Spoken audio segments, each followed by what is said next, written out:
Depuis le 18 juin, le sous-marin touristique Titan est porté disparu avec à son bord le pilote et patron de la société Stockton Rush et 4 passagers venus explorer l'épave du célèbre navire Titanic.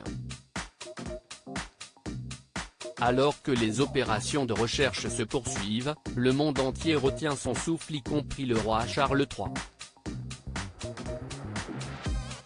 L'un des proches du monarque serait en première ligne. Si est une affaire qui défraie la chronique depuis quelques jours et maintient le monde en haleine.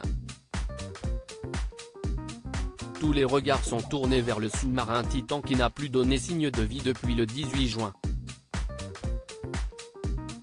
À son bord, le pilote de la société Stockton Rush aux commandes de l'engin, l'ancien plongeur et ex-officier de marine français Paul-Henri Narjolet, le businessman Ami Chardigne, et Shahzada Dawood, accompagné de son fils Sulman, 19 ans, un milliardaire pakistanais proche du roi Charles III.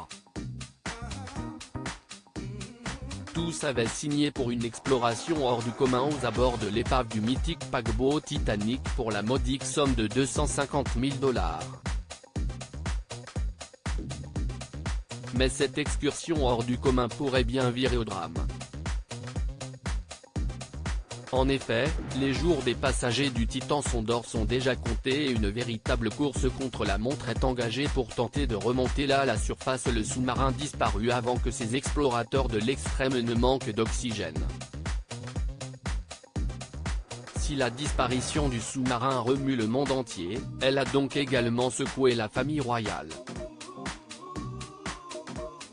Shahzada Dawood, philanthrope et proche du monarque britannique, soutient financièrement depuis de nombreuses années les fondations caritatives, British Asian Trust, une ONG qui lutte contre la pauvreté et les inégalités en Asie du Sud, et Prince Trust International, une association qui soutient les jeunes en difficulté, fondée par le monarque en 1976 et 2007.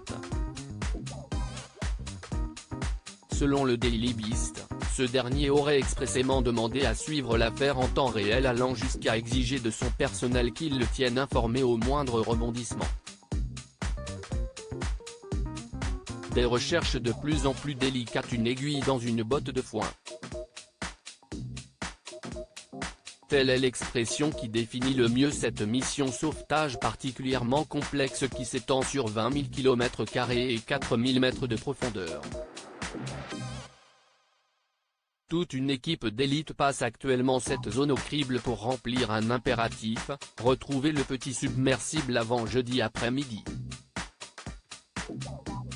Avions chasseurs de sous-marins, robots téléguidés, sonars.